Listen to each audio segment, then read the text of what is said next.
ಬುಡಕಟ್ಟು ಸಾಂಸ್ಕೃತಿಕ ಉತ್ಸವ ಆದಿಕವಿ ಮಹರ್ಷಿ ವಾಲ್ಮೀಕಿ ವಿಶ್ವವಿದ್ಯಾನಿಲಯ ಇದರ ನಾಮಫಲಕದ ಅನಾವರಣ 371 ಜೆ ಇದರ ದಶಮಾನೋತ್ಸವ ಕಾರ್ಯಕ್ರಮ. ಈ ಕಾರ್ಯಕ್ರಮದಲ್ಲಿ ಮುಖ್ಯ ಅತಿಥಿಗಳಾಗಿ ಭಾಗವಹಿಸಿರ್ತಕ್ಕಂಥ ಎಐಸಿಸಿ ಅಧ್ಯಕ್ಷರು, ರಾಜ್ಯಸಭೆಯಲ್ಲಿ ವಿರೋಧ ಪಕ್ಷದ ನಾಯಕರು ಆದಂಥ ಶ್ರೀ ಮಲ್ಲಿಕಾರ್ಜುನ ಖರ್ಗೆ ಅವರೇ,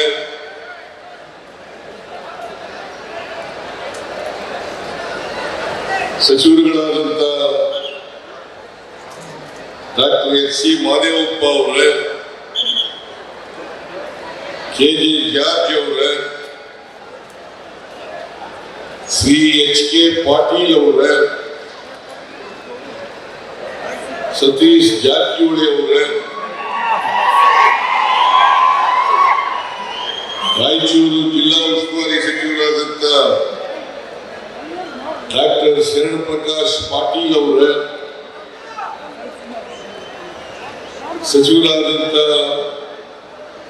ಶ್ರೀ ಶಿವರಾಜ್ ತಂಗಡಗಿ ಅವರೇ, ಡಾಕ್ಟರ್ ಸುಧಾಕರ್ ಅವರೇ,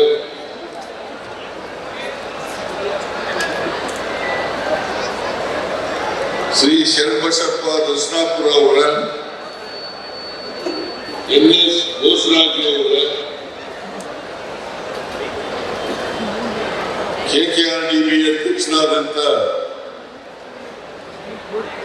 ಡಾಕ್ಟರ್ ಅಜಯ್ ಸಿಂಗ್ ಅವರೇ, ಲೋಕಸಭಾ ಸದಸ್ಯರಾದಂಥ ಕುಮಾರ್ ನಾಯ್ಕ್ ಅವರೇ, ಈ ಸಮಾರಂಭದ ಅಧ್ಯಕ್ಷರು ಶಾಸಕರು ಆದಂಥ ಶ್ರೀ ಬಸವನಗೌಡ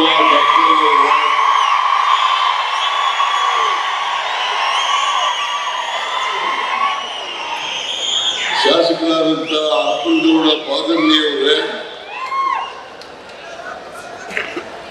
ಶ್ರೀ ಅಂಪಯ್ಯ ನಾಯ್ಕ ಅವರೇ, ಶ್ರೀ ಚೆನ್ನಾರೆಡ್ಡಿ ಅವರೇ, ಶ್ರೀ ಬಸವನಗೌಡ ತುರುವಿಹಾಳ್ ಅವರೇ, ಮೇಲ್ಮನೆಯ ಸದಸ್ಯರಾದಂಥ ಚಂದ್ರಶೇಖರ್ ಪಾಟೀಲ್ ಅವರೇ, ಜಗದೇವ್ ಗುತ್ತೇದಾರ್ ಅವರೇ, ಶ್ರೀ ವಸಂತ್ ಕುಮಾರ್ ಅವರೇ, ಮಾಜಿ ಸಚಿವರಾದಂಥ ಅಮರೇಗೌಡ ಅವರೇ, ಗ್ಯಾರಂಟಿ ಯೋಜನೆಗಳ ಅನುಷ್ಠಾನ ಸಮಿತಿಯ ಉಪಾಧ್ಯಕ್ಷರಾದಂಥ ಶ್ರೀ ಮೆಹರೋಜ್ ಖಾನ್ ಅವರೇ, ಜಿಲ್ಲಾ ಕಾಂಗ್ರೆಸ್ನ ಅಧ್ಯಕ್ಷರಾದಂಥ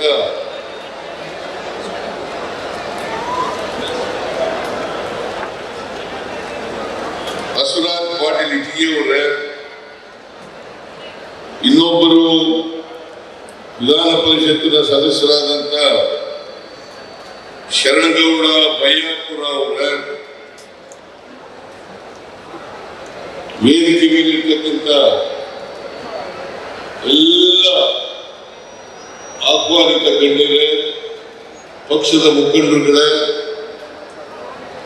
ಇಲ್ಲಿ ಇಷ್ಟೊಂದು ದೊಡ್ಡ ಸಂಖ್ಯೆಯಲ್ಲಿ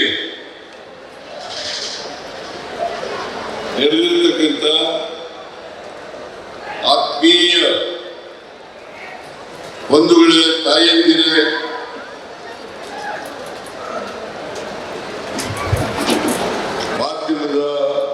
ಗೆಳೆಯರು, ಇವತ್ತು ರಾಯಚೂರು ಗ್ರಾಮಾಂತರ ಕ್ಷೇತ್ರದಲ್ಲಿ ಬಸವನಗೌಡ ಶ್ರೀ ದತ್ತಲ್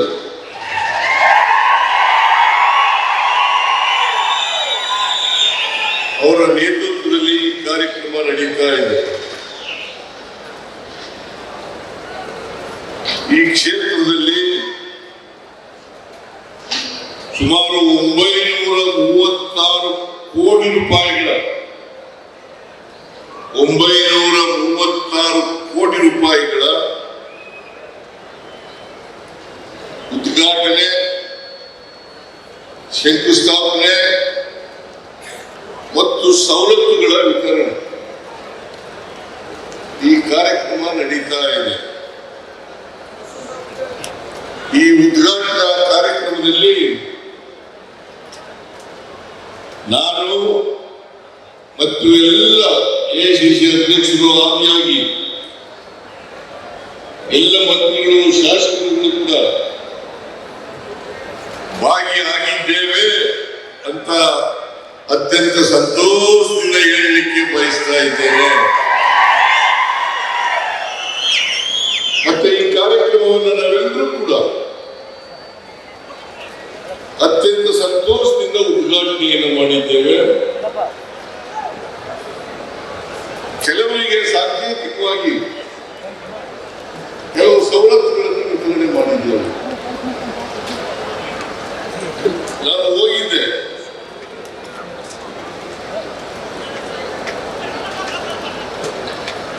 ಸುಮಾರು 100 ಕಾರುಗಳನ್ನ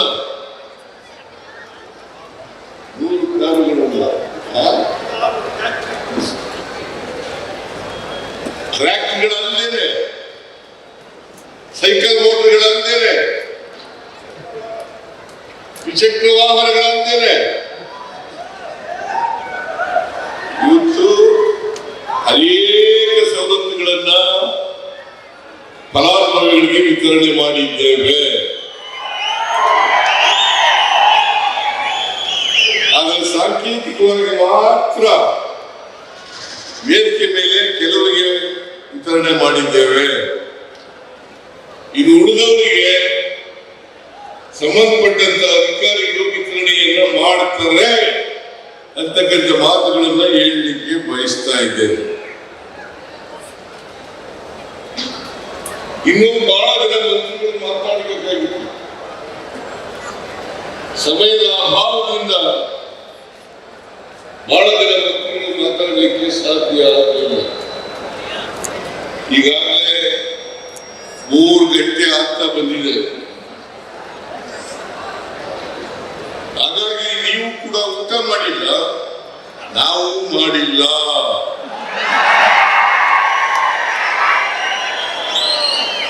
ಇವೆಲ್ಲರೂ ಕೂಡ ಬಹಳ ಶಿಸ್ತಿನಿಂದ, ಸಂಯಮದಿಂದ ಈ ಕಾರ್ಯಕ್ರಮದಲ್ಲಿ ಕೂತಿದ್ದೀರಿ.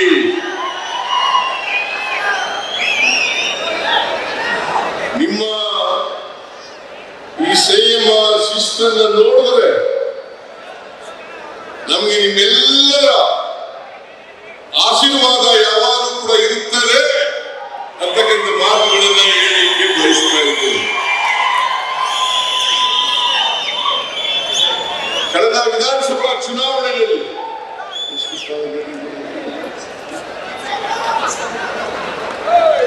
4 ಸ್ಥಾನಗಳನ್ನ ಗೆದ್ದಿದ್ದೇವೆ. 7ರಲ್ಲಿ 4ನೇ ಗೆದ್ದಿದ್ದೀವಿ. ಮಾನ್ಯ ಖರ್ಗೆ ಹೇಳಿದ್ದಾರೆ, ಈಗಾಗಲೇ ಮುಂದಿನ ವಿಧಾನಸಭಾ ಚುನಾವಣೆಯಲ್ಲಿ 7ಕ್ಕೆ 7 ಕೂಡ ಗೆಲ್ಲಿಸಿಕೊಡಬೇಕು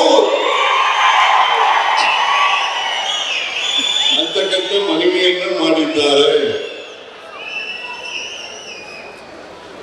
ಕಳೆದ ಲೋಕಸಭಾ ಚುನಾವಣೆಯಲ್ಲಿ 5 ಸ್ಥಾನಗಳಿಗೆ 5 ಕೂಡ ಗೆಲ್ಲಿಸಿಕೊಂಡಿದ್ದೀರಿ. 5 ಲೋಕಸಭಾ ಸ್ಥಾನಗಳು ಕಲ್ಯಾಣ ಕರ್ನಾಟಕದಲ್ಲಿದ್ದರೆ 5 ಸ್ಥಾನಗಳನ್ನು ಕೂಡ ಗೆಲ್ಲಿಸಿಕೊಂಡಿದ್ದೀರಿ. ಅದಕ್ಕೋಸ್ಕರ ಹೈದರಾಬಾದ್ ಕರ್ನಾಟಕ ಭಾಗದ ಎಲ್ಲ ಮತ ಬಾಂಧವರಿಗೆ ಮತ್ತು ನಿಮಗೆ ಪಕ್ಷದ ವತಿಯಿಂದ ಸರ್ಕಾರದ ವತಿಯಿಂದ ಹೃತ್ಪೂರ್ವಕವಾದಂತ ಧನ್ಯವಾದಗಳನ್ನ ಹೇಳಲಿಕ್ಕೆ ಬಯಸ್ತಾ ಇದ್ದೇನೆ. ನಾನು ಹಿಂದೆ ಬರಬೇಕಾಗಿತ್ತು ಈ ಕಾರ್ಯಕ್ರಮಕ್ಕೆ. ಬಸವನಗೌಡ ದದ್ದಲ್ ಅವರು ಹಿಂದೆ ಒಂದು ದಿನ ನಿಗದಿ ಮಾಡಿದ್ರು, ಆದ್ರೆ ಆ ದಿನ ಬರಕ್ಕಾಗಲಿಲ್ಲ. ಹಾಗಾಗಿ ಮುಂದಕ್ಕೆ ಹೋಗಿ ಹೋಗಿ ಹೋಗಿ ಇವತ್ತು ಅಂತಿಮವಾಗಿ ಈ ಕಾರ್ಯಕ್ರಮ ನಡೆದಿದೆ.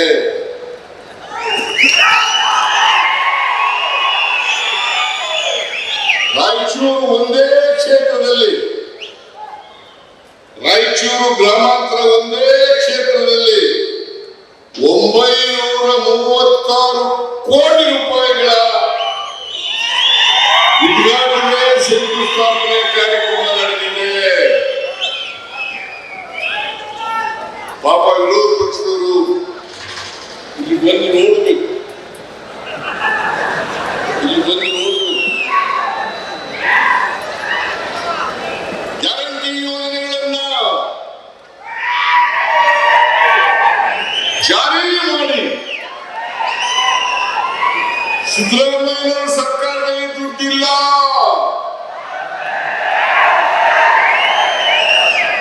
ಅಭಿವೃದ್ಧಿ ಕಾರ್ಯಕ್ರಮಗಳಿಗೆ ಹಣ ಇಲ್ಲ, ಅಭಿವೃದ್ಧಿ ಕಾರ್ಯಕ್ರಮಗಳು ನಡೀತಾ ಇಲ್ಲ ಅಂತೇಳಿ ಒಪ್ಪೆಯನ್ನ ಹಾಕ್ತಾರೆ, ಸುಳ್ಳನ್ನ ಹೇಳ್ತಾ ಇದ್ದಾರೆ, ಸುಳ್ಳು ಪ್ರಚಾರ ಮಾಡ್ತಾ ಇದ್ದಾರೆ. ಈ ದೇಶದ ಜನರನ್ನ, ಈ ರಾಜ್ಯದ ಜನರನ್ನ ದಾರಿ ತಪ್ಪಿಸ್ತಕ್ಕಂಥ ಕೆಲಸವನ್ನ ಮಾಡ್ತಾ ಇದ್ದಾರೆ. ಯಾಕಂತಂದ್ರೆ ಭಾರತೀಯ ಜನತಾ ಪಕ್ಷದವರು ಈಗ ಜೆಡಿಎಸ್ನವರು ಸೇರ್ಕೊಂಡಿದ್ದಾರೆ. ಅವ್ರು ಈರೋರು ಕೂಡ ಈ ರಾಜ್ಯದ ಅಭಿವೃದ್ಧಿ ಮಾಡತಕ್ಕಂಥ, ಜನರ ಕಷ್ಟಗಳಿಗೆ ಸ್ಪಂದಿಸತಕ್ಕಂಥ ಪ್ರಯತ್ನವನ್ನು ಅವರು ಅಧಿಕಾರದಲ್ಲಿದ್ದಾಗ ಮಾಡಲೇ ಇಲ್ಲ ಅಂತಕ್ಕಂಥ ಮಾತುಗಳನ್ನು ಹೇಳಲಿಕ್ಕೆ ಬಯಸ್ತಾ ಇದ್ದೇನೆ. ಅವರು ಮಾಡಲಿಲ್ಲ, ನಾವು ಮಾಡೋದನ್ನು ಸಹಿಸಲ್ಲ. ಇವತ್ತು 936 ಕೋಟಿ ರೂಪಾಯಿಗಳು 2 ವರ್ಷದಲ್ಲಿ ಅಭಿವೃದ್ಧಿ ಕಾರ್ಯಕ್ರಮಗಳು ಆಗಿದ್ರೆ ನಿಮ್ಮ ಎದುರುಗಡೆಯೇ ಆಗಿರ್ತಕ್ಕಂಥದ್ದು. ಅವೆಲ್ಲ ನಾಮಫಲಕಗಳನ್ನ ಇವತ್ತು ಉದ್ಘಾಟನೆ ಮಾಡಿದ್ದೀವಿ ಅಥವಾ ಶಂಕುಸ್ಥಾಪನೆ ಮಾಡಿದ್ದೀವಿ. ನಿಮ್ ಕಣ್ಣಿನಲ್ಲೇ ಇದೆ. ಈ ಕಾರ್ಯಕ್ರಮಗಳನ್ನು ನಾವು ಮಾಡಿದ್ದೀವೋ ಇಲ್ಲವೋ, ಬಿಜೆಪಿಯವರು ಹೇಳ್ತಕ್ಕಂಥದ್ದು ಸುಳ್ಳೋ ಅಲ್ವೋ ಅಂತಕ್ಕಂಥದ್ದನ್ನು ನೀವೇ ತೀರ್ಮಾನ ಮಾಡಬೇಕು. ನೀವೇ ತೀರ್ಮಾನ ಮಾಡಬೇಕು. ಇವತ್ತು ಇಡೀ ರಾಜ್ಯದಲ್ಲಿ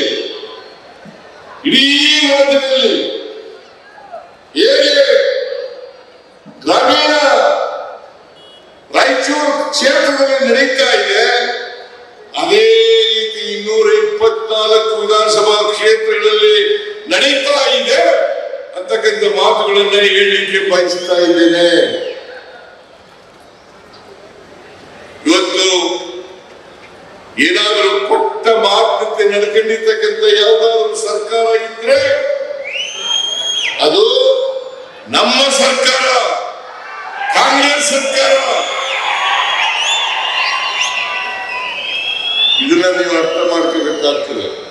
ನಾವು ಏನು ಮಾತು ಕೊಟ್ಟಿದ್ದು 2013ರಿಂದ 2015ರವರೆಗೆ ಅವತ್ತು ಕೂಡ ಕೊಟ್ಟ ಮಾತಿನಂತೆ ನಡ್ಕೊಂಡಿದ್ದೀವಿ. ಮತ್ತೆ 2023ರಿಂದ ಇವತ್ತವರೆಗೆ ಕೊಟ್ಟ ಮಾತಿನಂತೆ ನಡ್ಕೊಂಡಿದ್ದೀವಿ.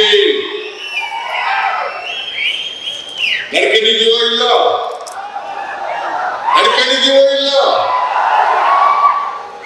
ನಾವು 2003ರಲ್ಲಿ 165 ಭರವಸೆಗಳನ್ನು ಕೊಟ್ಟಿದ್ದು. 113ರಲ್ಲಿ ಅಲ್ಲ 2003ರಲ್ಲಿ 165 ಭರವಸೆಗಳನ್ನ ಏನು ಕೊಟ್ಟಿದ್ದು, 165 ಭರವಸೆಗಳಲ್ಲಿ 158 ಭರವಸೆಗಳನ್ನು ಈಡೇರಿಸಿದ್ದೇವೆ. ಮ್ಯಾನಿಫೆಸ್ಟೋನಲ್ಲಿ ಹೇಳಿರ್ತಕ್ಕಂಥ ಭರವಸೆಗಳನ್ನ ಬಿಟ್ಟು ಇನ್ನೂ 30 ಭರವಸೆಗಳನ್ನು ಈಡೇರಿಸಿದ್ದೇವೆ. ಈಗ 593 2023 ವಿಧಾನಸಭಾ ಚುನಾವಣಾ ಸಂದರ್ಭದಲ್ಲಿ 593 ಭರವಸೆಗಳನ್ನು ಕೊಟ್ಟಿದ್ದು. ಈ 2 ವರ್ಷದಲ್ಲಿ 242 ಭರವಸೆಗಳನ್ನು ಈಡೇರಿಸಿದ್ದೇವೆ.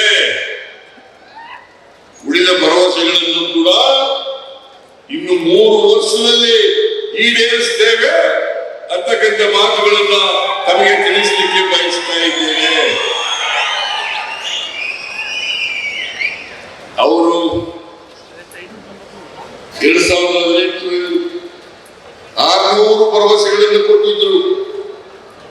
600 ಭರವಸೆಗಳನ್ನು ಕೊಟ್ಟಿದ್ರು.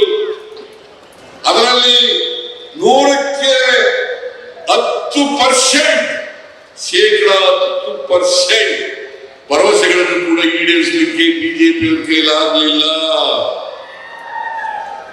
ಈಡೇರಿಸಲಿಕ್ಕೆ ಆಗಲಿಲ್ಲ. ಅವರು ನಮಗೆ ಇವತ್ತು ಪಾಠ ಹೇಳ್ತಾರೆ. ರಾಜ್ಯ ಸರ್ಕಾರ ಏನೂ ಮಾಡ್ತಾ ಇಲ್ಲ, ಗ್ಯಾರಂಟಿ ಯೋಜನೆಗಳನ್ನ ಜಾರಿ ಮಾಡಿಬಿಟ್ಟಿದ್ದಾರೆ, ಅದು ದುಡ್ಡಿಲ್ಲ. ನಾನು ಗ್ಯಾರಂಟಿ ಯೋಜನೆಗಳಿಗೆ ಸುಮಾರು 50,000 ಕೋಟಿಗೂ ಹೆಚ್ಚು ಹಣವನ್ನು ಇಟ್ಟಿದ್ದೇನೆ. ಇಲ್ಲಿವರೆಗೆ 90,000 ಕೋಟಿ ಗ್ಯಾರಂಟಿ ಯೋಜನೆಗಳಿಗೆ ಖರ್ಚಾಗಿದೆ. 90,000 ಕೋಟಿ ಈ 2 ವರ್ಷದಲ್ಲಿ 90,000 ಕೋಟಿ ಹಣ ಖರ್ಚಾಗಿದೆ. ಇವತ್ತು ಗ್ಯಾರಂಟಿ ಯೋಜನೆಗಳಿಗೆ ದುಡ್ಡಿಲ್ಲದೆ ಹೋದ್ರೆ ಇವರು ಜಾರಿ ಮಾಡಕ್ಕಾಗಿದ್ದ, ಸರ್ಕಾರ ದಿವಾಳಿಯಾಗಿದ್ರೆ ಈ ಎಲ್ಲ ಕಾರ್ಯಕ್ರಮಗಳನ್ನ ಮಾಡ್ಲಿಕ್ಕೆ ಸಾಧ್ಯ ಆಯ್ತಿತ್ತ? ಇನ್ನೊಂದು ಎಲ್ಲ ಕಡೆ ಪ್ರಚಾರ ಮಾಡೋದು, ಬೆಲೆ ಏರಿಕೆ ಆಗುತ್ತದೆ,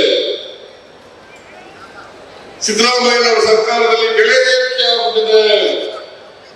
ನಾನು ಕೇಳ್ತೀನಿ, ಇವತ್ತು ಏನಾದರೂ ದೇಶದಲ್ಲಿ ಬೆಲೆ ಏರಿಕೆ ಆಗಿದ್ರೆ ಅದಕ್ಕೆ ನೇರವಾಗಿ ಕಾರಣ ನರೇಂದ್ರ ಮೋದಿಯವರು, ಈ ದೇಶದ ಪ್ರಧಾನಮಂತ್ರಿ. ಈ ದೇಶದ ಪ್ರಧಾನಮಂತ್ರಿ ನರೇಂದ್ರ ಮೋದಿಯವರು 2014ರಲ್ಲಿ ಅಧಿಕಾರಕ್ಕೆ ಬಂದರು. ಅವತ್ತು 10 ತೊಲ ಚಿನ್ನ 28,000 ರೂಪಾಯಿ. 28,000 ರೂಪಾಯಿ. ಇವತ್ತು 1 ಲಕ್ಷ. 1 ಲಕ್ಷ, ಸುಮಾರು 4 ಪಟ್ಟು ಹೆಚ್ಚಾಗಿದೆ. 4 ಪಟ್ಟು ಹೆಚ್ಚಾಗಿದೆ. ಈ 4 ಪಟ್ಟು ಚಿನ್ನ ಹೆಚ್ಚಾಗಬೇಕಾದ್ರೆ ನಾನ್ ಕಾರಣನ?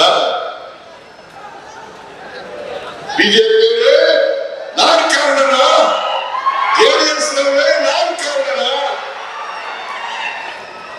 ಬೆಳ್ಳಿ 1 ಕೆಜಿ 2014ರಲ್ಲಿ 43,000 ರೂಪಾಯಿ. ಇವತ್ತು 95,000 ರೂಪಾಯಿ. ಯಾರು ಕಾರಣ ಇದಕ್ಕೆ? ಗೊಬ್ಬರದ ಬೆಲೆ ಎಷ್ಟಿತ್ತು? ಪೆಟ್ರೋಲ್ ಬೆಲೆ ಎಷ್ಟಿತ್ತು? ಡೀಸೆಲ್ ಬೆಲೆ ಎಷ್ಟಿತ್ತು? ಮತ್ತೆ ಗ್ಯಾಸ್ ಸಿಲಿಂಡರ್ ಬೆಲೆ ಎಷ್ಟಿತ್ತು? ನಾಚಿಕೆ ಆಗಲ್ಲ ನಿಮಗೆ? ಮಾನ ಮರ್ಯಾದೆ ಏನಾದ್ರು ಇದೆಯಾ ನಿಮಗೆ? ನಿಮಗೆಲ್ಲ, ಅವರಿಗೆ, ಬಿಜೆಪಿ ಅವರಿಗೆ. ಜೆಡಿಎಸ್ ಅವರಿಗೆ ಅವ್ರಿಗೇನಾದ್ರು ಮಾನ ಮರ್ಯಾದೆ ಇದೆಯಾ? ಇದ್ದೀರಿ ಹಿಂಗೆಲ್ಲ ಮಾತಾಡ್ತಾರ? ನಾನು ಮರ್ಯಾದೆ ಏನೂ ಇಲ್ಲ. ಇವತ್ತು ಎಲ್ಲ ಗ್ಯಾರಂಟಿ ಯೋಜನೆಗಳನ್ನು ಜಾರಿ ಮಾಡಿದ್ದೇವೆ. ಶಕ್ತಿ ಯೋಜನೆಯನ್ನ ಜಾರಿ ಮಾಡಿದ್ದೇವೆ. ಅದು ಜೂನ್ ತಿಂಗಳಲ್ಲೇ ಜಾರಿ ಮಾಡೋದು. ಜುಲೈ ತಿಂಗಳಲ್ಲಿ ಅನ್ನಭಾಗ್ಯ ಗೃಹ ಜ್ಯೋತಿ ಕಾರ್ಯಕ್ರಮವನ್ನು ಜಾರಿ ಮಾಡೋದು. 2023 ಜುಲೈನಲ್ಲೇ ಮಾಡೋದು ಅನ್ನಭಾಗ್ಯ ಗೃಹ ಜ್ಯೋತಿ. ಆಗಸ್ಟ್ ತಿಂಗಳಲ್ಲಿ ಮೈಸೂರಿನಲ್ಲಿ ಇದೇ ಮಾನ್ಯ ಖರ್ಗೆ ಅವರು, ನಾನು, ರಾಹುಲ್ ಗಾಂಧಿ ಅವರು, DK ಶಿವಕುಮಾರ್ ಅವರು, ಲಕ್ಷ್ಮೀ ಹೆಬ್ಬಾಳ್ಕರ್ ಅವರು, ಮಾದೇವಪ್ಪನವರು ನಾವೆಲ್ಲರೂ ಕೂಡ ಹೋಗಿ ಉದ್ಘಾಟನೆಯನ್ನು ಮಾಡಲು ಜಾರಿ ಕೊಟ್ಟು ಸಾವಿರಾರು ಜನ ಸೇರಿದ್ರು. ಅವ್ರ ಎದುರುಗಡೆ ಮಾಡಿದ್ರು. ಶಿವಮೊಗ್ಗದಲ್ಲಿ ಯಡಿಯೂರಪ್ಪನವರ ಜಿಲ್ಲೆ, ವಿಜಯನಗರ ಜಿಲ್ಲೆ, ಆ ಜಿಲ್ಲೆಯಲ್ಲಿ ಯುವ ನಿಧಿ ಕಾರ್ಯಕ್ರಮವನ್ನು ಜಾರಿ ಕೊಟ್ಟು ಗೊತ್ತಾಗಲ್ಲ ನಿಮಗೆ? ವಿಜೇಂದ್ರ ಇನ್ನೂ ಪಾಪ ರಾಜಕೀಯದಲ್ಲಿ ಇನ್ನೂ ಅನುಭವ ಆಗ್ಬೇಕು ನಿನಗೆ. ಬಾಯಿ ಬಂದಾಗೆಲ್ಲ ಮಾತಾಡೋದಲ್ಲ, ಬಾಯಿ ಬಂದಾಗ ಮಾತಾಡಬಾರ್ದು. ವಿರೋಧ ಪಕ್ಷದವರು ನಿಮ್ಮ ಬೆಲೆ ಕಡಿಮೆ ಆಗ್ತದೆ, ನಿಮ್ಮ ಗೌರವ ಕಡಿಮೆ ಆಗ್ತದೆ. ಇದನ್ನ ನೀವು ಅರ್ಥ ಮಾಡ್ಕೋಬೇಕು ಅಂತಕ್ಕಂಥ ಮಾತುಗಳನ್ನ ಹೇಳಲಿಕ್ಕೆ ಬಯಸ್ತಾ ಇದ್ದಾರೆ. ಇವತ್ತು 371J ಯಾರು ಮಾಡಿದ್ರು? ಅದನ್ನ 371J ಸಂವಿಧಾನಕ್ಕೆ ತಿದ್ದುಪಡಿ ತಗೊಂಡು ಸಂವಿಧಾನದಲ್ಲಿ ಕ್ಲಾಸ್ J ಸೇರಿಸಬೇಕಾದ್ರೆ ಯಾರು ಕಾರಣ? ನೀವು ಕಾರಣನ? ನೀವು ಕಾರಣ? ಬಿಜೆಪಿ ಅವರೇ, JDS ಅವರೇ, ನೀವು ಅಲ್ಲ. ಇದಕ್ಕೆ ಕಾರಣ ಮಾನ್ಯ ಖರ್ಗೆಯವರು, ನರಸಿಂಹ ಅವರು, ಇತರ ಎಲ್ಲ ಈ ಭಾಗದ ಮುಖಂಡರುಗಳು. ಇವರು ಕಾರಣ ಹೊರತು ನೀವಲ್ಲ. ಕಾಂಗ್ರೆಸ್ ಮುಖ್ಯಮಂತ್ರಿಯಾಗಿದ್ದಂತ SM ಕೃಷ್ಣ ಅವರು ಅವತ್ತು ಅದ್ವಾನಿ ಅವರಿಗೆ ಪತ್ರ ಬರೀತಾರೆ. ಅದ್ವಾನಿ ಅವರು ಉಪಪ್ರಧಾನಿಯಾಗಿದ್ರು.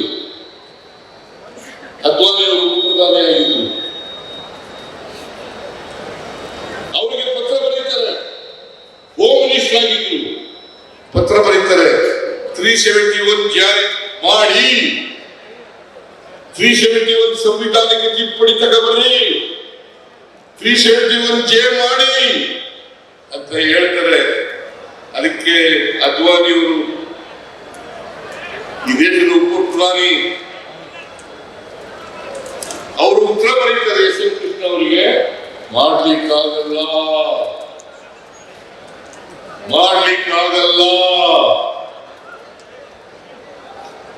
ಈಗಾಗಲೇ ಹೇಗಾಯ್ತು ಅನ್ನೋದ್ರ ಬಗ್ಗೆ ಮಾನ್ಯ ಖರ್ಗೆ ಅವರು ಪ್ರಸ್ತಾಪ ಮಾಡಿದ್ದಾರೆ. 371J ಹೇಗಾಯ್ತು ಅಂತ 2003ರಲ್ಲಿ ನಾವು ಅಧಿಕಾರಕ್ಕೆ ಬಂದು, ಅಷ್ಟೊತ್ತಿಗೆ 2012ರಲ್ಲಿ ಅಮೆಂಡ್ಮೆಂಟ್ ಆಗಿತ್ತು. 371J ಅಮೆಂಡ್ಮೆಂಟ್ ಆಗಿತ್ತು. ಖರ್ಗೆ ಅವರು ಕೇಂದ್ರದ ಮಂತ್ರಿ ಆಗಿದ್ರು. ನಾನು HK ಪಾಟೀಲ್ ಮಂತ್ರಿ ಆಗಿದ್ರು, ದ್ರಾವಿಡಾಭಿವೃದ್ಧಿ ಸಚಿವರಾಗಿದ್ರು. ಅವರು ಶರಣ್ ಪ್ರಕಾಶ್, ನೀನು ಅಂಗಡಿಗೆ ಇವರೆಲ್ಲರೂ ಕೂಡ ಸದಸ್ಯರು, ಇವರು ಚೇರ್ಮನ್, ನೀವು ವರದಿ ಕೊಟ್ರಿ. ಏನಾದ್ರು ಬದಲಾವಣೆ ಮಾಡುತ್ತೆ? ನಾನು ಬದಲಾವಣೆ ಮಾಡಲಿಲ್ಲ.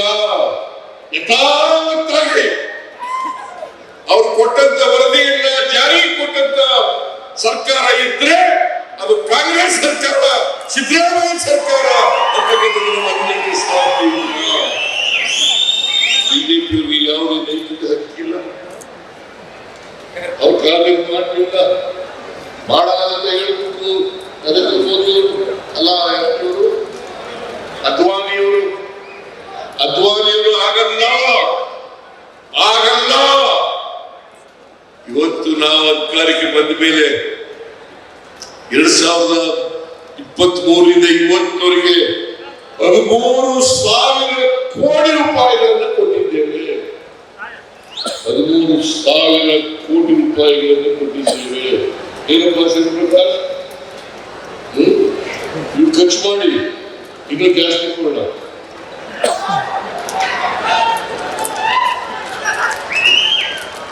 ಇನ್ನೂ ಜಾಸ್ತಿ ಕೊಡೋಣ. ಯಾಕಂತಂದ್ರೆ ಕಲ್ಯಾಣ ಕರ್ನಾಟಕ ಶಿಕ್ಷಣದಲ್ಲಿ, ಆರೋಗ್ಯದಲ್ಲಿ ಹಿಂದೆ ಇದೆ. ಅದಕ್ಕೋಸ್ಕರ ನಾನು ಹೇಳಿದ್ದೀನಿ, ಅಜಯ್ ಸಿಂಗ್ ಅವರಿಗೆ ಹೇಳಿದ್ದೀನಿ, ಸ್ಪಷ್ಟವಾಗಿ ಹೇಳಿದ್ದೀನಿ, ಶಿಕ್ಷಣಕ್ಕೆ, ಆರೋಗ್ಯಕ್ಕೆ ಮತ್ತೆ ಉದ್ಯೋಗ ನೀಡಲಿಕ್ಕೆ ಹೆಚ್ಚು ಅನುದಾನವನ್ನು ಕೊಡಿ ಅಂತಕ್ಕಂಥ ಮಾತುಗಳನ್ನು ಹೇಳಿದ್ದೇನೆ. ಹೇಳಿದ್ರೆ ಇಲ್ಲ 5,000 ಕೋಟಿ ಈ ವರ್ಷ, ಕಳೆದ ವರ್ಷ 5,000 ಕೋಟಿ, ಹಿಂದಿನ ವರ್ಷ 3,000 ಕೋಟಿ, ಒಟ್ಟು 13,000 ಕೋಟಿ. ಈಗಾಗಲೇ ಹೇಳಿದ್ದಾರೆ ಮನೆ ಕರ್ಗಿಯವರು. ಇವತ್ತು ಇಲ್ಲಿ ಡಾಕ್ಟರ್ಗಳು ಆಗಿದ್ರೆ, ಇಂಜಿನಿಯರ್ಗಳಾಗಿದ್ರೆ, ಟೀಚರ್ಗಳಾಗಿದ್ರೆ, ಪ್ರೊಫೆಸರ್ಗಳಾಗಿದ್ರೆ, ತಹಸೀಲ್ದಾರ್ಗಳಾಗಿದ್ರೆ, ಅಸಿಸ್ಟೆಂಟ್ ಕಮಿಷನರ್ ಆಗಿದ್ರೆ, ಇದಕ್ಕೆ ಕಾರಣ 371J ಕಾರಣ ಅಂತಕ್ಕಂಥದ್ದನ್ನ ಅರ್ಥ ಮಾಡ್ಕೋಬೇಕಾಗ್ತದೆ. 371J ಇದನ್ನು ಮಾಡಿದವರು ಕಾಂಗ್ರೆಸ್ನವರು, ಮಲ್ಲಿಕಾರ್ಜುನ ಖರ್ಗೆಯವರು, ಧರ್ಮಸಿಂಗ್ ಅವರು, ಇತರ ಎಲ್ಲ ಈ ಭಾಗದ ಮುಖಂಡರುಗಳು ಇದನ್ನು ಮಾಡಿದ್ರು ಅಂತಕ್ಕಂಥದನ್ನ ನೀವು ಯಾವಾಗಲೂ ಕೂಡ ಇಟ್ಕೋಬೇಕಾಗ್ತದೆ. ಅದಕ್ಕೆ ನೀವು ಯಾವಾಗಲೂ ಕೂಡ ಈ ಕಲ್ಯಾಣ ಕರ್ನಾಟಕದ ಜನ ಕಾಂಗ್ರೆಸ್ ಅನ್ನ ಕೈ ಬಿಟ್ಟಿಲ್ಲ, ಆಶೀರ್ವಾದ ಮಾಡಿದ್ದೀರಿ. ಅದಕ್ಕೆ ನಿಮಗೆ ಶರಣು ಅಂತಕ್ಕಂಥ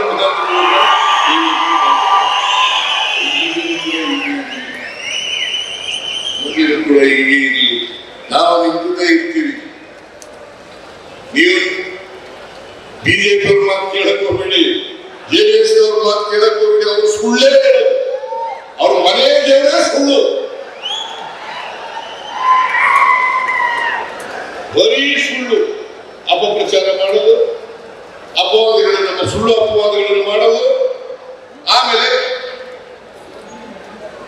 ತಪ್ಪಿಸ್ಕೊಳ್ಳೋದ್ರಿಂದ. ಅವರು 4 ವರ್ಷ ಅಧಿಕಾರದಲ್ಲಿ 3 ವರ್ಷ 10 ತಿಂಗಳು ಯಾರಾದರೂ ಕೂಡ 2018ರಲ್ಲಿ ಲೋಕಸಭೆಗೆ ಹೆಚ್ಚು ಜನ ಗೆದ್ದಿದ್ರು, 2023ರಲ್ಲಿ ಹೆಚ್ಚು ಜನ ಗೆದ್ದರು. ಕರ್ನಾಟಕಕ್ಕೆ ದೊಡ್ಡ ಅನ್ಯಾಯ ಆಗ್ತಾ ಇದೆ. ಇವತ್ತವರೆಗೆ ಯಾರು ಬಾಯಿ ಬಿಟ್ಟಿದ್ದೀರಾ? 14ನೇ ಹಣಕಾಸಿನ ಆಯೋಗ, 14ನೇ ಹಣಕಾಸಿನ ಆಯೋಗ, 15 ಈಗ 16ನೇ ಹಣಕಾಸಿನ ಆಯೋಗ ಬರಬೇಕು. 2027 ಮಾರ್ಚ್ 31 ಕೊಟ್ಬಿಡ್ತಾರೆ ಆಯೋಗ ವರದಿಯನ್ನು. 2026 ಮಾರ್ಚ್ ಒಳಗಡೆ ಕೊಡ್ತಾರೆ. ನಾನು ಈಗಲೂ ಹೇಳ್ತೀನಿ, ನಮಗೆ 15ನೇ ಹಣಕಾಸಿನಲ್ಲಿ ದೊಡ್ಡ ಅನ್ಯಾಯ ಆಯಿತು. ಒಟ್ಟು 15ನೇ ಹಣಕಾಸಿನಲ್ಲಿ ಕರ್ನಾಟಕ ರಾಜ್ಯಕ್ಕೆ ಆಗಿರ್ತಕ್ಕಂಥ ಅನ್ಯಾಯ 80,000 ಕೋಟಿ. 80,000 ಕೋಟಿ 15ನೇ ಹಣಕಾಸಿನ ಆಯೋಗದಲ್ಲಿ ನಮಗೆ 15ನೇ ಹಣಕಾಸಿನ ಆಯೋಗ 11,495 ಕೋಟಿ ವಿಶೇಷವಾಗಿ ಕರ್ನಾಟಕದ ನೇರಕ್ಕೆ ಅದು ಸರಿಪಡಿಸಬೇಕಾದ್ರೆ ವಿಶೇಷ ಅನುದಾನ, ವಿಶೇಷ ಗ್ರಾಂಟ್ಸ್ ಅನ್ನು ಕೊಡಿ ಅಂತೇಳಿ ಹೇಳಿದ್ರು, ಕೊಡ್ಲಿಲ್ಲ. ಒಬ್ಬ ಲೋಕಸಭಾ ಸದಸ್ಯರು ಕೂಡ ಕೇಳಲಿಲ್ಲ. ಇದು ಬಿಜೆಪಿಯವರ ಕಥೆ, ಅವ್ರು ಮಾಡಿರ್ತಕ್ಕಂಥ ಅನ್ಯಾಯ ಕರ್ನಾಟಕ ರಾಜ್ಯಕ್ಕೆ ಮಾಡಿರ್ತಕ್ಕಂಥ ಅನ್ಯಾಯ. ನಾನು 2 ಮೆಮೊರಾಂಡಮ್ ಕೊಟ್ಟಿದ್ದೀನಿ. ಒಂದು ಮೇನ್ ಮೆಮೊರಾಂಡಮ್, ಇನ್ನೊಂದು ಅಡಿಷನಲ್ ಮೆಮೊರಾಂಡಮ್ 16ನೇ ಹಣಕಾಸಿನ ಆಯೋಗಕ್ಕೆ ಕೊಟ್ಟಿದ್ದೀನಿ. ಪ್ರೈಮ್ ಮಿನಿಸ್ಟರ್ನು ಕೂಡ ಭೇಟಿ ಮಾಡ್ತೀನಿ, ಹಣಕಾಸಿನ ಮಂತ್ರಿನೂ ಕೂಡ ಭೇಟಿ ಮಾಡ್ತೀನಿ. ಈ ಸಾರಿ ಅವರು 15ನೇ ಹಣಕಾಸಿನಲ್ಲಿ ಆಗಿರ್ತಕ್ಕಂಥ ಅನ್ಯಾಯವನ್ನ 16ನೇ ಹಣಕಾಸಿನ ಆಯೋಗದಲ್ಲಿ ಸರಿ ಮಾಡಿಕೊಡಿ ಅಂತಕ್ಕಂಥ ಒತ್ತಾಯವನ್ನ ಮಾಡ್ತಕ್ಕಂಥ ಪ್ರಯತ್ನವನ್ನ ಮಾಡ್ತೇನೆ. ನೋಡೋಣ ಏನ್ ಮಾಡ್ತಾರೆ ಅಂತೇಳಿ. ಆದ್ರಿಂದ ನಾನು ಡೆಲ್ಲಿಗೆ ಹೋಗ್ತಾ ಇರೋದೇ ಅದಕ್ಕೋಸ್ಕರ.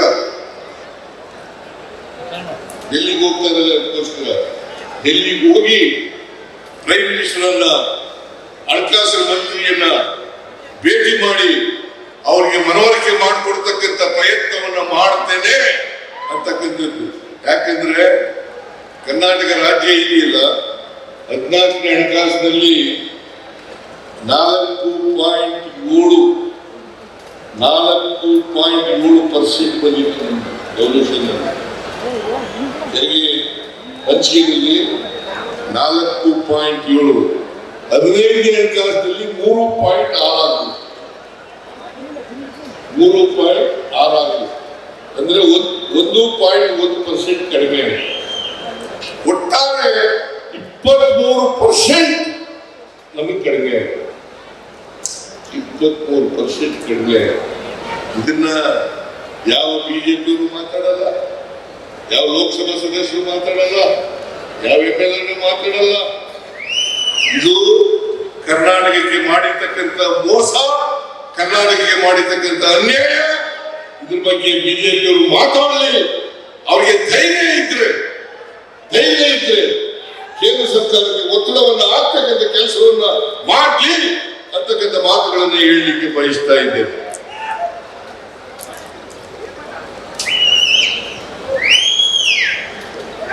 ಅವ್ರು ಮಾಡಲ್ಲ ಅಂತ ಗೊತ್ತಿದೆ ನನಗೆ. ಅವ್ರು ಯಾಕಂದ್ರೆ ಅವ್ರಿಗೆ ಧೈರ್ಯನೇ ಇಲ್ಲ. ಪ್ರಧಾನಮಂತ್ರಿ ಹೋಗಿ ಹತ್ರ ನಿಂತ್ಕೊಳ್ಳಕ್ಕೆ ಧೈರ್ಯವೇ ಇಲ್ಲ ಅವರು. ಅದೇನೇ ಆಗಲಿ ನಮ್ಮ ಹೋರಾಟವನ್ನು ಮುಂದುವರಿಸತಕ್ಕಂಥ ಕೆಲಸವನ್ನು ನಾವು ಮಾಡುತ್ತೇವೆ. ಕರ್ನಾಟಕ ರಾಜ್ಯಕ್ಕೆ ಆಗಿರ್ತಕ್ಕಂಥ ಅನ್ಯಾಯವನ್ನ ಸರಿಪಡಿಸಲಿಕ್ಕೆ ಎಲ್ಲ ರೀತಿಯ ಹೋರಾಟವನ್ನು ಕೂಡ ನಾವು ಮಾಡ್ತೇವೆ ಅಂತಕ್ಕಂಥ ಮಾತುಗಳನ್ನು ಹೇಳಿ, ನೀವೆಲ್ಲ ನಮ್ಮ ಹೋರಾಟಗಳಲ್ಲಿ ನಮ್ಮ ಜೊತೆ ಇರಬೇಕು ಅಂತಕ್ಕಂಥ ಮಾತುಗಳನ್ನು ಹೇಳಿ ಮತ್ತೊಮ್ಮೆ ಹೇಳ್ತೀನಿ, ದದ್ದಲು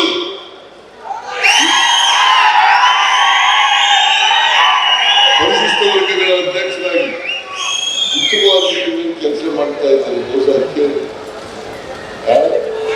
ಉತ್ತಮವಾದ ಕೆಲಸ ಮಾಡ್ತಾ ಇದ್ದಾರೆ. ಇನ್ನೊಂದ್ಸಾರಿ ಗೆಲ್ಲಿಸಿ ಅವ್ರಿಗೆ ಮುಂದೆ ಅವರಿಗೆ ಭವಿಷ್ಯ ಇದೆ. ಈ ಸಾರಿ ಹೇಳೋಣ, ಆಮೇಲೆ ಈ ಸಾರಿ ಹೇಳೋಣ.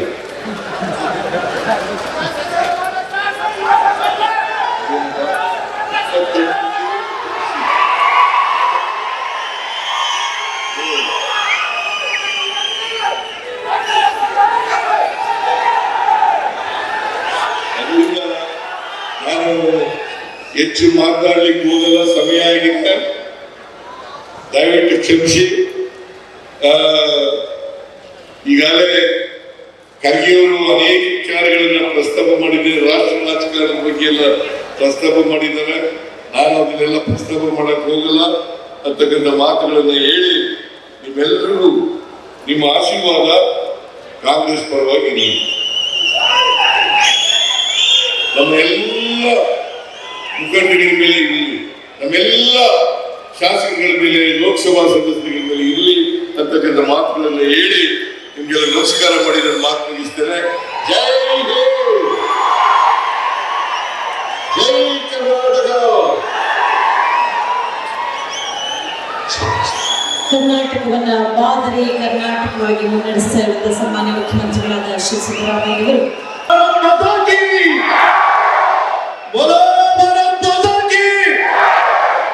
ಮಲ್ಲಿಕಾರ್ಜುನ್ ಖರ್ಗೆ ಸಾಹೇಬರಿಗೆ, ಸಿದ್ದರಾಮಯ್ಯ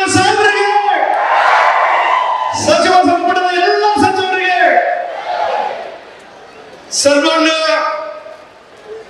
ಬಂಧುಗಳೇ, ಈ ಕಾರ್ಯಕ್ರಮದ ಏನು ನಮಗೆ ಆರ್ಟಿಕಲ್ 371J ಅನ್ನ ದಶಮಾನೋತ್ಸವದ ಕಾರ್ಯಕ್ರಮದಲ್ಲಿ ಭಾಗವಹಿಸಿರುವಂತಹ ಈ ಭಾಗದ ಧೀಮಂತ ನಾಯಕ, ಅತ್ಯಂತ 7 ಜಿಲ್ಲೆಗಳನ್ನ ಏನು ಆರ್ಟಿಕಲ್ 371J ಅನ್ನ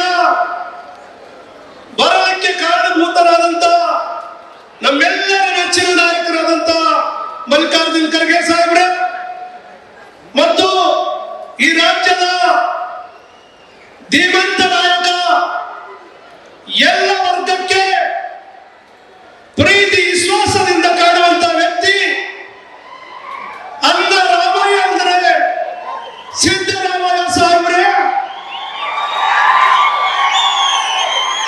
ಈ ಕಾರ್ಯಕ್ರಮದಲ್ಲಿ ಭಾಗವಹಿಸಿರುವಂತ ಹಿರಿಯ ಸಚಿವರು, ನಮ್ಮೆಲ್ಲರ ನಾಯಕರಾದಂತ HK ಪಾಟೀಲ್ ಸಾಹೇಬ್ರೆ, ಇನ್ನೊಬ್ಬ ಹಿರಿಯ ಸಚಿವರಾದಂತ KJ ಜಾರ್ಜ್ ಸಾಹೇಬ್ರೆ, ಇನ್ನೊಬ್ಬ ಸಚಿವರು ಹಿರಿಯರಾದಂತ ಮಾಧವ್ ಸಾಹೇಬ್ರೆ, ಇನ್ನೊಬ್ಬ ಹಿರಿಯ ಸಚಿವರಾದಂತ ಸತೀಶ್ ಜಾರಕಿಹೊಳಿ ಸಾಹೇಬ್ರೆ, ಇನ್ನೊಬ್ಬ ಹಿರಿಯ ಸಚಿವರಾದಂತ ದರ್ಶನಾಪುರ ಸಾಹೇಬ್ರೆ, ಇನ್ನೊಬ್ಬ ಹಿರಿಯ ಸಚಿವರಾದಂತ NS ಬೋಸರಾಜ್ ಸಾಹೇಬ್ರೆ, ಇನ್ನೊಬ್ಬ ಹಿರಿಯ ಸಚಿವರಾದಂತ ನಮ್ಮೆಲ್ಲರ ಏನು ಯುವ ಕಡಿಮೆಯಾದಂತ ಶಿವರಾಜ್ ತಂಗಡಿಗೆ ಅವರೇ, ಮತ್ತು ನಮ್ಮೆಲ್ಲರ ಯುವ ನಾಯಕರಾದಂತ ಏನು ಇವತ್ತು ಉನ್ನತ ಶಿಕ್ಷಣ ಸಚಿವರಾದಂತ MC ಸುಧಾಕರ್ ಅವರೇ, ಮತ್ತು ಈ ಕಾರ್ಯಕ್ರಮದಲ್ಲಿ ಭಾಗವಹಿಸಿರುವಂತ ಈ ಕಾರ್ಯಕ್ರಮದ ಎಲ್ಲ ರೂಪರೇಷೆಗಳನ್ನ ನಡೆದಕ್ಕೆ ಕಾರಣಭೂತರಾದಂತ ನಮ್ಮೆಲ್ಲ ಜಿಲ್ಲೆಯ ಉಸ್ತುವಾರಿ ಸಚಿವರಾದಂತ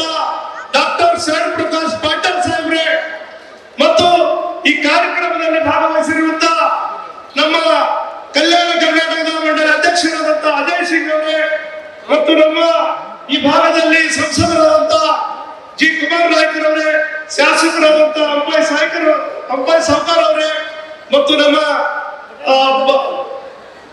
ನಮ್ಮ ಹಿರಿಯ ಶಾಸಕರಾದಂತ ಅಮ್ಮನಗೌಡ ಬಾದರ್ಲಿ ಅವರೇ, ವಿಧಾನ ಪರಿಷತ್ತಿನ ಸದಸ್ಯರಾದಂತ ವಸಂತ ಕುಮಾರ್ ಅವರು, ಶಾಣಗೌಡ ಬಯ್ಯಾಪುರವರು, ಮತ್ತು ನಮ್ಮ ಹಿರಿಯ ಶಾಸಕರಾದಂತ ಯಾದಗಿರಿ ಶಾಸಕರಾದಂತ ತನ್ನೂರ್ ಚಂದ್ರ ರೆಡ್ಡಿ ಅವರು, ಮತ್ತು ನಮ್ಮ ಹಿರಿಯ ನಮ್ಮ ವಿಧಾನ ಪರಿಷತ್ತಿನ ಸದಸ್ಯರಾದಂತ ಚಂದ್ರಶೇಖರ್ ಪಾಟೀಲ್ ರವರು, ಮತ್ತು ನಮ್ಮ ಹಿರಿಯರಾದಂತ ಮಾಜಿ ವಿಧಾನ ಪರಿಷತ್ ಸದಸ್ಯರ ಚಾಡಪ್ಪ ಭಟ್ಟೂರ್ ಅವರು, ಮತ್ತು ಎಲ್ಲ ಬಸವನಗೌಡ ತುರಿಯಾಳ್ ಅವರು, ಮತ್ತು ವೇದಿಕೆ ಮೇಲಿರುವಂತಹ ಲೋಕಸಭಾ ಸದಸ್ಯರು, ಮತ್ತು ನಮ್ಮ ಶಾಸಕರಾದಂತಹ ಗುತ್ತೇದಾರ್ ಸಾಹೇಬರು, ಮತ್ತು ಗ್ಯಾರಂಟಿ ಕಮಿಟಿಗಳ ಸಮಿತಿಯ ಅಧ್ಯಕ್ಷರಾದಂತ ನಮ್ಮ ಫಿರೋಜ್ ಖಾನ್ ಅವರು, ಹಸನ್ ಸಾಬ್ ಡೋಟ್ಯಾಳ್ ಅವರು, ವೈಎಫ್ ರಾಮರೇಗೌಡ ಅವರು, ಮತ್ತು ನಮ್ಮ ಇಟಗಿ ಬಸವರಾಜಪೇಟೆ ಇಟಗಿ ಅವರು, APMC ಅಧ್ಯಕ್ಷರು, ಹಿಂದಿರುವಂತಹ ಎಲ್ಲ ಗ್ಯಾರಂಟಿ ಕಮಿಟಿಯ ಅಧ್ಯಕ್ಷರು, ವೇದಿಕೆ ಮೇಲಿರುವಂತಹ ಎಲ್ಲ ನನ್ನ ಹಿರಿಯ ನಾಯಕರೇ, ಮುಂಭಾಗದಲ್ಲಿ ಸೇರಿರುವಂತಹ ಎಲ್ಲ ನನ್ನ ಯುವ ನಾಯಕರೇ, ತಾಯಂದ್ರೆ, ಸೋದರಿಯರೇ, ಅಣ್ಣ ತಮ್ಮಂದ್ರೆ, ಮಾಧ್ಯಮ ಎಲ್ಲ ನನ್ನ ಆತ್ಮೀಯ ಸ್ನೇಹಿತ ಬಂಧುಗಳೇ, ಈಗಾಗಲೇ ಏನು ನಮಗೆ ಈ ಭಾಗಕ್ಕೆ ಏನು ಹಿಂದೆ 2 ವರ್ಷ ಕೆಳಗಡೆ, 2 ವರ್ಷ 6 ತಿಂಗಳ ಕೆಳಗಡೆ ಇವತ್ತು ಈ ರಾಜ್ಯದ ಈ ರಾಷ್ಟ್ರೀಯ ನಾಯಕರಾದಂತ ಏನು ಸನ್ಮಾನ್ಯ ಶ್ರೀ ರಾಹುಲ್ ಗಾಂಧೀಜಿಯವರ ಭಾರತ್ ಜೋಡೋ ಯಾತ್ರೆಯನ್ನ ಏನು ಅತ್ಯಂತ ಇಡೀ ರಾಷ್ಟ್ರಕ್ಕೆ ನಮ್ಮ ರಾಯಚೂರು ಜಿಲ್ಲೆಯಲ್ಲಿ ಸ್ವಾಗತಿಸಿದ ಜೊತೆಗೆ ಲಕ್ಷಾಂತರ ಜನವನ್ನ ಏನು ಆಂಧ್ರದಿಂದ ನಾವು ಸ್ವಾಗತವನ್ನು ಮಾಡಿದ್ವಿ.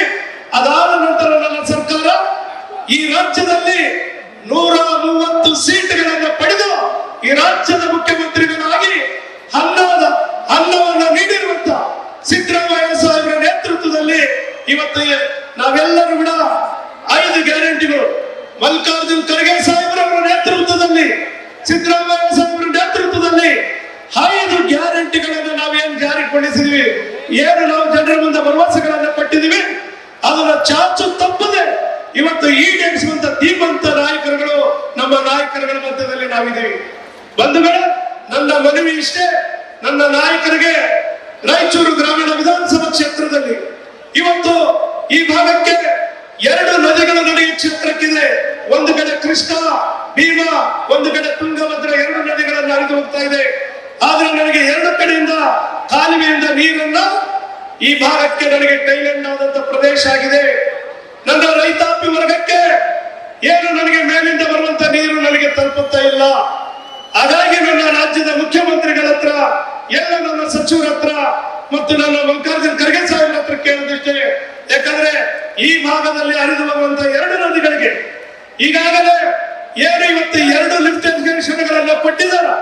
ಈಗಾಗಲೇ ಬಂಗಾರಪ್ಪ ಕೆರೆಯನ್ನ ತುಂಬುವಂಥದ್ದು ಮಾಡಿ ಮತ್ತು ಅದರ ಜೊತೆಗೆ ಬಸಪ್ಪ ಗುಂಜಲ ಕೆರೆಯನ್ನ ತುಂಬುವುದಕ್ಕೆ ಇವತ್ತಿನ ಶಂಕುಸ್ಥಾಪನೆ ಇದೆ. ಮತ್ತು ಅದರಲ್ಲಿ ಬಿರ್ಚುಕಲ್ ಬ್ಯಾರೇಜ್ ಇದೆ. 936 ಕೋಟಿ ರೂಪಾಯಿಗಳನ್ನ ಶಂಕುಸ್ಥಾಪನೆಯ ಅಡಿಗಳನ್ನ ನನ್ನ ನಾಯಕರುಗಳು ಇವತ್ತು ಮಾಡಿಕೊಟ್ಟಿದ್ದಾರೆ. ನಿಮ್ಮೆಲ್ಲರ ಪರವಾಗಿ ಅನಂತ ಅನಂತ ಕೃತಜ್ಞತೆಗಳನ್ನ ನನ್ನ ನಾಯಕರಿಗೆ ಸಲ್ಲಿಸ್ತಾ ಇದ್ದೇನೆ ಬಂಧುಗಳೇ. ಅದರ ಜೊತೆಗೆ ಇನ್ನು ನನಗೆ 3 ಲಿಫ್ಟ್ ಇರಿಗೇಷನ್ಗಳನ್ನ ಈಗಾಗಲೇ DPR ನಲ್ಲಿ ಆಗಿದೆ. ವೀರಭದ್ರೇಶ್ವರ ಏತ ನೀರಾವರಿ, ಗುಂಜಳ್ಳಿ ಇನ್ನೊಂದು ಏತ ನೀರಾವರಿ ಮತ್ತು ಆ ಭಾಗದಲ್ಲಿ ಕೃಷ್ಣಾ ನದಿ ಒಂದು ಲಿಫ್ಟ್ ಆಗಿದೆ. ಆ 3ಅನ್ನು ಕೂಡ ನನ್ನ ನಾಯಕರುಗಳನ್ನು ಕೊಟ್ಟರೆ ಸಂಪೂರ್ಣವಾಗಿ ಈ ಭಾಗಕ್ಕೆ ನೀರಾವರಿಯನ್ನ ಆಗ್ತದ.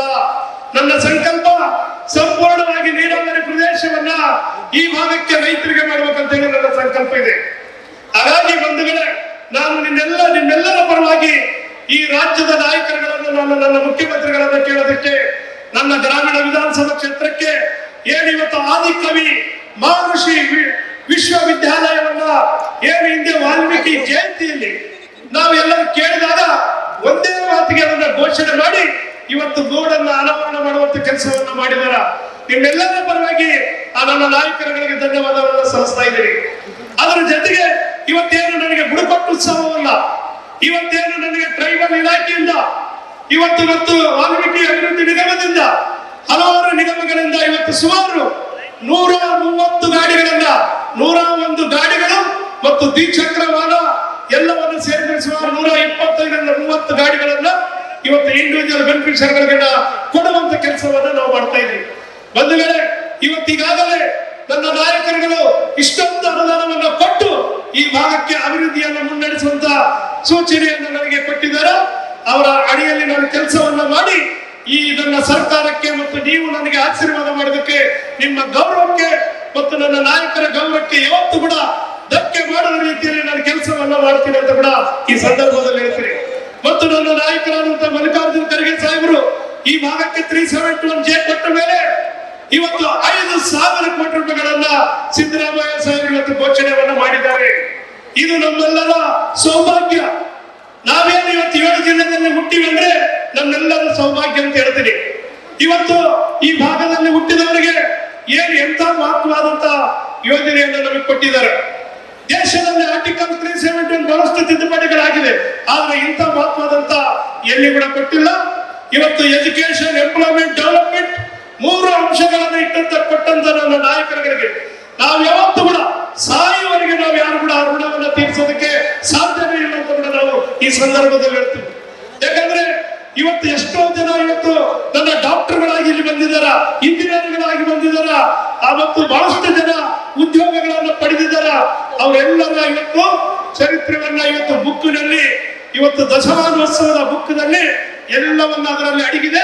ಅವೆಲ್ಲವನ್ನ ಬುಕ್ಗಳು ಇಡೀ ನಮ್ಮ ಕಾಲೇಜುಗಳಿಗೆ ಸರ್ಕಾರದ ವತಿಯಿಂದ ಎಲ್ಲ ನನ್ನ ಕಾಲೇಜುಗಳಿಗೆ ಆಗಿರ್ಬೋದು, ಗ್ರಂಥಾಲಯಗಳಲ್ಲಿ ಆಗಿರ್ಬೋದು, ಎಲ್ಲ ಕಡೆ ಬುಕ್ ಅನ್ನ ಕಳಿಸುವಂತ ಕೆಲಸ ನನ್ನ ಜಿಲ್ಲಾ ಆಡಳಿತ ಮಾಡ್ತದಂತ ಕೂಡ ಈ ಸಂದರ್ಭದಲ್ಲಿ ಹೇಳಿ ನನ್ನ ನಾಯಕರುಗಳಿಗೆ ಕೇಳೋದಿಷ್ಟೇ, ವಿಶ್ವವಿದ್ಯಾಲಯಕ್ಕೆ ಅನುದಾನವನ್ನ ಒದಗಿಸಬೇಕು ಮತ್ತು ಅದರ ಜೊತೆಗೆ ಇವತ್ತು ಶಿಕ್ಷಕರ ಬಹಳಷ್ಟು ಕೊರತೆ ಇದ್ದಾರ, ಅದನ್ನ ಆದಷ್ಟು ಶೀಘ್ರದಲ್ಲಿ ತುಂಬಿ ನನ್ನ ಜಿಲ್ಲೆಯಲ್ಲಿ ಖಾಲಿಯಾದಂತಹ ಶಿಕ್ಷಕರಿಗೆ ತುಂಬಿಕೊಡುವುದಕ್ಕೆ ಅವರಿಗೆ ಮನವಿಯನ್ನು ಮಾಡುತ್ತಾ, ಮತ್ತು ನನ್ನ ಒಂದು ಗ್ರಾಮೀಣ ವಿಧಾನಸಭಾ ಕ್ಷೇತ್ರಕ್ಕೆ 1 ತಾಲೂಕನ್ನು ಘೋಷಣೆ ಮಾಡಬೇಕು ನನ್ನ ಮುಖ್ಯಮಂತ್ರಿಗಳಂತ ನಾನು ಕೇಳ್ತಾ ಇದ್ದೀನಿ ಅವರ ಜೊತೆಗೆ.